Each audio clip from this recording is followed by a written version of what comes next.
I'm going to tell you this right now. These men are fucked up. Okay. And the reason they're fucked up, and I'm going to be very direct and honest with you, is because they are right only in the vacuum of if you only show up as a lamb. Like if you're a needy little boy. So in other words, you like if you and your wife have two sons and you show up as your wife's third son, where you're like, that's fucked up. Your wife did not marry that. You need to show up as a lion and a lamb. Power Project family, how's it going? I want to tell you guys about the legendary Tasty Pastry. And we've talked about Ben & Jerry's and snacks and stuff on the podcast, but those can go against your goals. They can be too calorically dense, and they can really make you crave more bad foods. But the crazy thing about the legendary Tasty Pastry is that it's 20 grams of protein and 5 grams of net carbs and 180 calories, and they taste amazing. You guys need to check them out. They have tons of flavors. Andrew, how can they get it? Head over to eatlegendary.com and at checkout, enter promo code POWERPROJECT to save 20% off everything. Links to them down in the description as well as the podcast show notes. Let's get back to the podcast. I'm really curious about the vulnerability aspect that you were talking about. I think you're going to have a lot of experience and wisdom when it comes to this, but within the idea of masculinity, within the men's space of like YouTube and all of that, there's something that I hear echoed where men talk, when they talk about vulnerability, they say, and they mention, you cannot be vulnerable with your wife or your girlfriend. You cannot do that. You need to be vulnerable with, you can do that with other men, but keep that away from your family and your wife and your girlfriend because they can't handle that. Whenever I hear that, I'm like, that seems kind of off. Like, and I'm curious about your experience with everything that you were going through. I mean, and 10 years ago, you were 38, so you were going through a lot of that then too. Were you vulnerable with these aspects of your life with your wife as time went by? Or did you need to find a group of men to be able to be more vulnerable with? Good question. After that significant life event, and every man will sooner or later have a significant life event. Mine came in the form of a panic attack, a massive panic attack. The men that come to the project give themselves a significant life event, one way or another. Either the universe will give you a significant life event, which is not on your terms, and it's going to suck. Could be in the form of a divorce, could be in a heart attack, anxiety attack, some financial disaster, or you better go find some significant life event that's going to help you flip the switch and become the version of yourself that you're supposed to be. But post panic attack, so after the age of 38, as I started to do the self-work, I started to become more vulnerable with my wife. Now, maybe part of the reason people say this on social media, and I don't know their background, but maybe they're not with the right woman.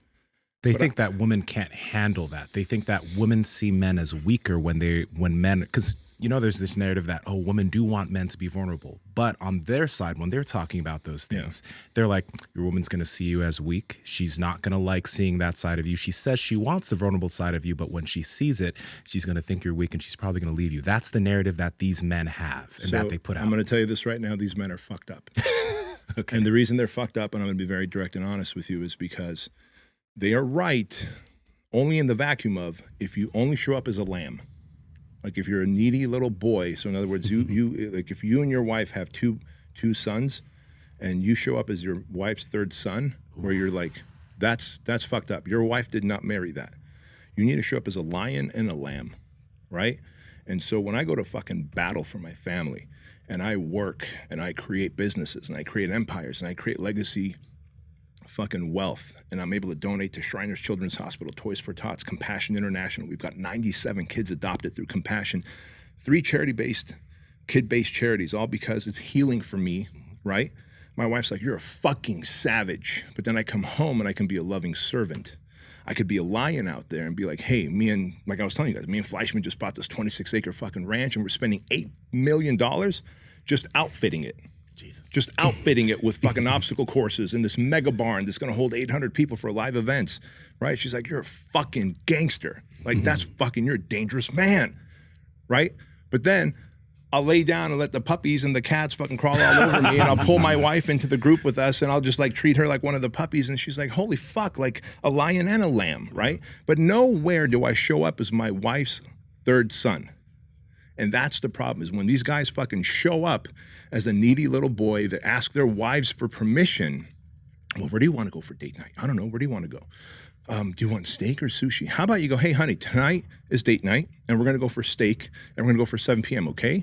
She will literally go, boop, right in her panties because she's like, I fucking want a man to tell me what to do. like in the most fucking awesome way, date night. Because otherwise, it's like, oh, okay, well, you're making plans with your boys, you're dating your fucking company. Like as an entrepreneur, it's easy for my wife to see my businesses as the other woman. That I can make plans for my company. I can fly out here and do this podcast and then fly back and then do this and then do that. But then it's date night and I'm like, oh, I don't know, what date do you want to go? Tuesday or Thursday? Do you want sushi or steak? And all of a sudden it's like, you became a little bitch all of a sudden as a man, right? But if you could show vulnerability in terms of, hey, honey, I love you. And just so you know, many men think about suicide. And there was a time that I did as well, but I'm in a good place now. But every now and again, I wake up with that dark fucking energy. And just so you know, when you see that on me, I'm not thinking suicide anymore, but it is going to take me a few days to get out of it. I literally say that to my wife these days. She's like, cool, got it. I'll stay out of your way. Versus before, I felt like I couldn't say that to her. She, of course, all women are pretty intuitive. Like, hey, what's wrong with you? Something's wrong with you. And look, we are the superior species in terms of strength and ability to produce money.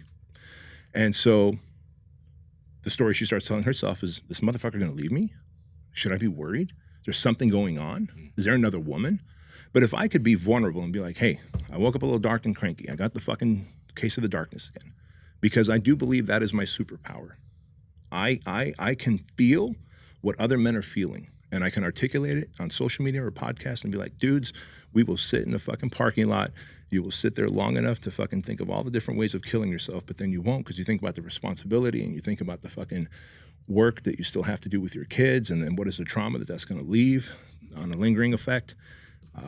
But there's another option. The other option is to not make a permanent decision on temporary feelings because what you're feeling in the car in that moment under pressure is temporary. And these guys are like, holy fuck. No one's ever said that. You felt that too? I'm like, fuck yeah, I felt that. I just was thinking I was the only one that ever felt that. So when I share that with my wife, she's okay with it because she also sees that I go and fucking kill the saber-toothed tiger and bring it home. And men need to do both. Be the lion and the lamb, the savage and the servant, and your wife will love and respect you. Like, comment, subscribe, and share it with some friends.